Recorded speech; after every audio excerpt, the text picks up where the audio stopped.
Good morning. I'm Jack Berryman, ACSM historian, and we're here this morning filming ACSM's distinguished leaders in sports medicine and exercise science.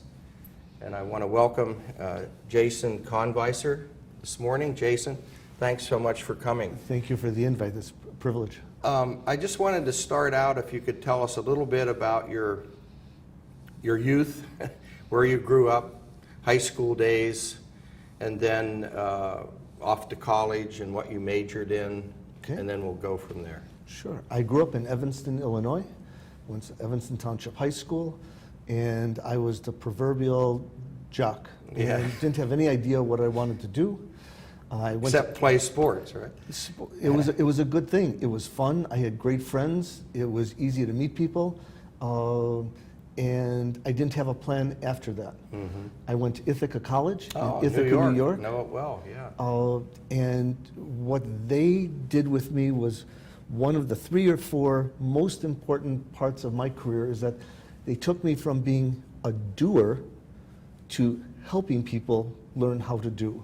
Oh, And interesting. I always find it interesting that people come to me and say, how do you do that? I want to be able to deal with my diabetes. I want to be able to deal with my weight, but they don't know how. Mm-hmm. And it's not just a matter of getting them to exercise, it's a matter of teaching them what's going on and what are their options. And that's pretty Very much how I interesting. learned how to do that. So it's a behavior thing, helping them with a learned behavior, or I how would think you? it's an extension of the frequency, intensity, duration, mode model of ACSM to now that you have the numeric part of the equation, how do you make the connection between the individual of where they are, where they want to go, and the steps or stages that are How to necessary do it. to take them there. Yeah, For okay. some people, they might come and say, I want to lose 100 pounds. And I say, I want you to show up tomorrow. And if someone loses 20 pounds, we know that physiologically they're much healthier. Are they a failure that they didn't hit 100? Sure. Yeah, Or are I they a see that. success because they have made a traumatic change in their health? Yes, yes. So, what year did you graduate from high school? And I graduated in '77. okay, from and then you high went. school. Then you went to Ithaca. I went to Ithaca. And what then did you major in? Physical education. Okay. And I immediately went to Kent State, and I studied with Wayne Sinning. Oh, sure. And- Was that for a Ph.D. or master's? Or? That was a master's program. Okay. And then I went from Kent State to University of Wisconsin-Madison for Ph.D. And what years? So you went from Ithaca to Kent State. Kent State, and then how long were you there, and what years? I was 78 and 79. I was Okay. at Kent State. Okay. In 80, I went to Wisconsin, Wisconsin. and I finished my PhD in 87. I finished my coursework in 85, and Of course, you have the dissertation. the dissertation. Who did you work with there? Who was your major I really advisor? had I really had three Three? three professors that each was just a little bit different. Fran Nagel Oh, was my I know him. primary advisor, and unfortunately he just passed away in the last year. And what Fran did was he was a benevolent dictator to my skills in the lab. It was my weakest area, and he had no tolerance for the weakness.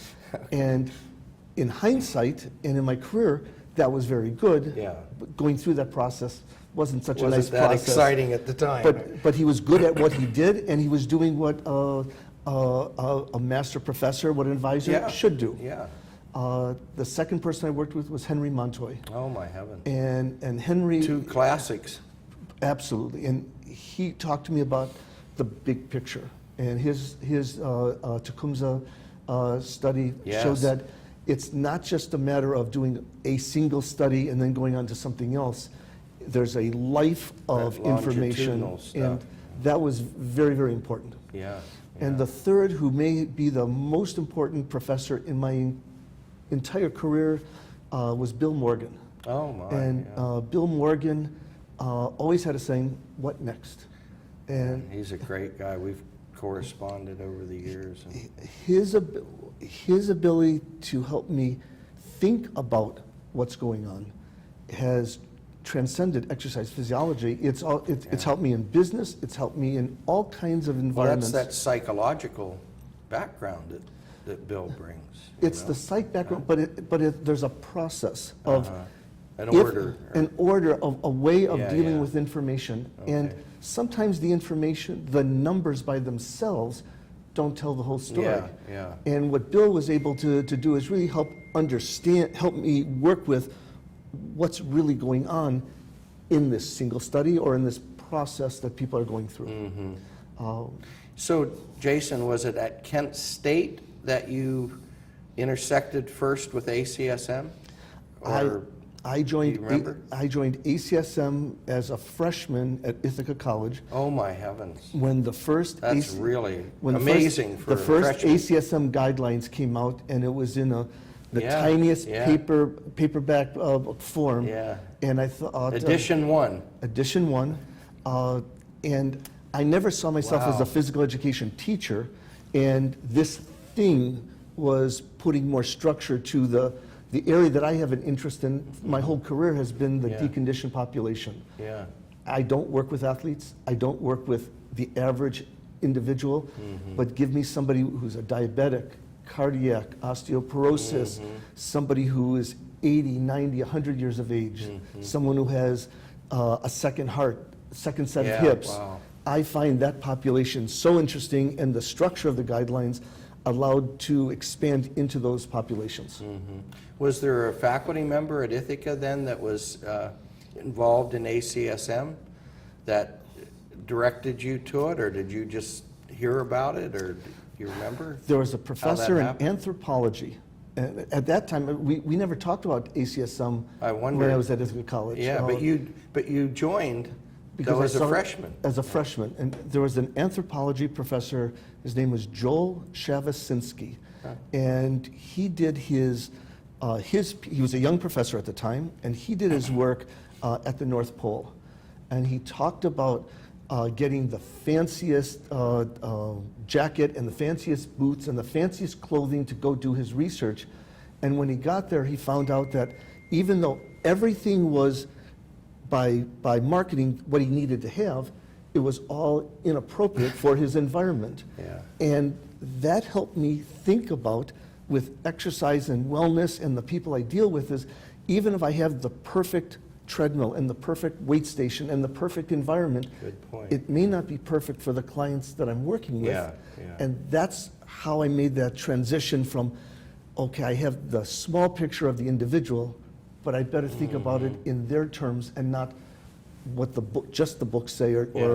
what the smaller view of the world. So when you finished your Ph.D. at Wisconsin, Mm-hmm. What was the year again? You said it, but I forget. I received my degree in '87. Because you had ended your coursework, Correct. worked on your dissertation. Correct. What was your first stop after there? Your I was in first charge job? of fitness for the Jewish Community Centers of Chicago, and it was more a recreational, make sure the trampoline doesn't get stolen kind of position. Yeah. Uh, For a new Ph.D., right? Right. Everyone has one of those in their career, and if you look at my resume, it probably doesn't show up unless somebody says what's happening during those 2 years that are not identified. I've worked in a couple health clubs, and the health clubs, though, were always geared towards training the staff so they can articulate what they're doing, as opposed to being pin changers. I'm a stickler on making sure that what we do is what the client needs, and not just what we feel comfortable in offering. Yeah, that's an important point. One of the nice things about the ACSM is that it has allowed me, who is not the person who does the key research, but allows me an environment where I can take that key research and then help apply it I like into a real life situation, Yeah. and then teach others to do the same. So the ACSM, it's not just a research organization, it has a stepping stone or a place that we can use that in different ways. And both individuals are accepted if you're on the research side or the dissemination of Yes, information yeah. side. So the coming of the new fitness journal, it's not new anymore, for ACSM, for instance, is it now another outlet for the kind of thing that you're talking about that can get some of the basic research translated into language that people in health clubs and so forth can use? This is a true story. I'm preparing an article for the July issue of Health and Fitness. Okay. And the topic is pediatric obesity, and it's an area that I know quite well. Yeah. And I submitted the article, and to say that it was rejected soundly would be an understatement.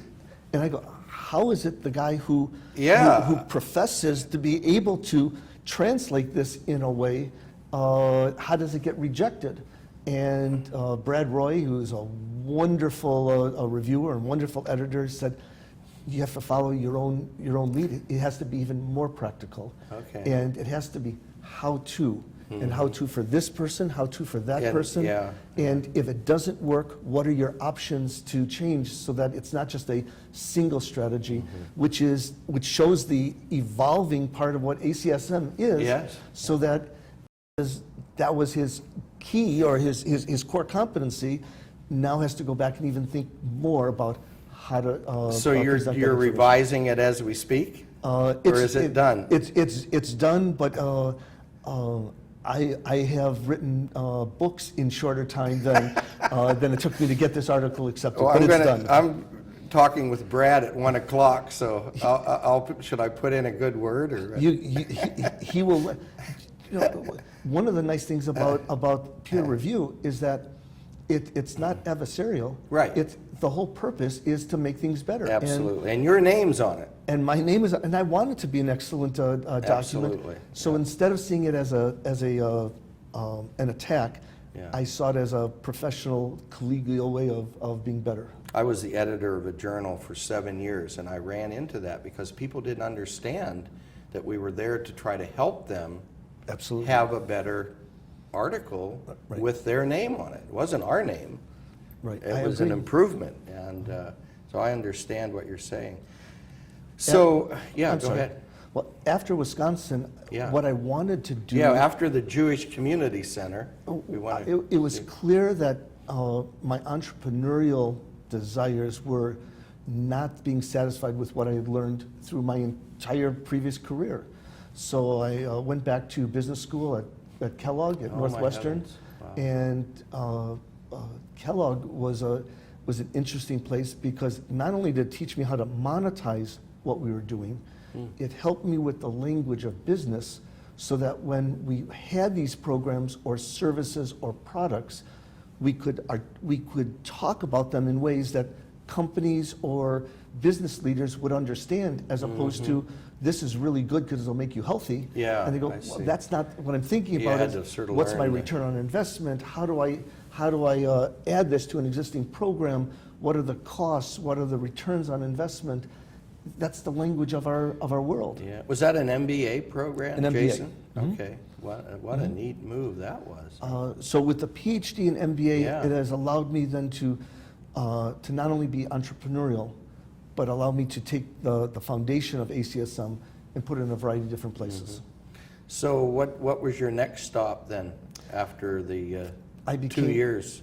I became a vice president of Bally Total Fitness. Oh, wow. And They're worldwide, aren't they? Or pretty well, much they're bankrupt now and out of Oh, business I didn't now. even know that. But at the time, they were the world's largest health Yeah, club. that's how I remember them. And Yeah. nobody Oh, my would heavens. nobody would think about Bally as being a healthcare provider. Yeah. And what the president and the board of directors wanted was to create an environment where it's not just fitness for the young, but there was a set of offerings for a wide variety of Yeah. individuals. Oh, you were in a So we perfect built, spot. excuse me, we built 150 sports medicine clinics inside the existing clubs that could accommodate from physical therapy to massage to educational seminars. Sometimes they were joint ventures with local healthcare providers. Sometimes we would bring our own folks in. The whole idea was that the continuum between health club and health care is now getting much, much closer. Yeah. And in order for health care to operate efficiently now, it needs to think about wellness. What and was for- the time period? Because that had to have been cutting edge stuff It was- at the time. It was Jason. way out there, and people were Yeah, wondering ahead of its time. what they were doing. Let's see, we 87 to 92 or 93. Yeah. Wow. We had the first physical therapy center in a health club that I'm aware of. Yeah. There might have been another one, but that I'm aware of. Yeah. And the way we sold it was that the same, we didn't need a unique space, that we were going to operate on the floor, because the difference between a treadmill for a 400-pound person and a treadmill for a triathlete, it's the same treadmill. And the weight stack for someone rehabbing a knee is the same weight stack for a Yeah, basketball sure. player. Why not share the facilities? Because the thought was these populations didn't want to be together. Oh. And in fact, what we found is that people respected the hard work that each of them had to overcome, and it worked out very nicely. Nice. Yeah. Okay. Well, that would have been exciting times. I mean, that's really some neat stuff. It was a great great experience, and again, it taught me, you have a publicly traded company, they're going, great idea, tell me what your numbers are next week. You know, how do you take an organization that was never geared towards offering clinical-based programs and put those into the nomenclature and the day-to-day operation? We had to learn how to do that, and that's Yeah. why the ACSM knowledge and the education on the exercise side and the business side coming together really allowed that to Yeah, happen. it made it work. Yeah. Before we run out of time, what was your next stop?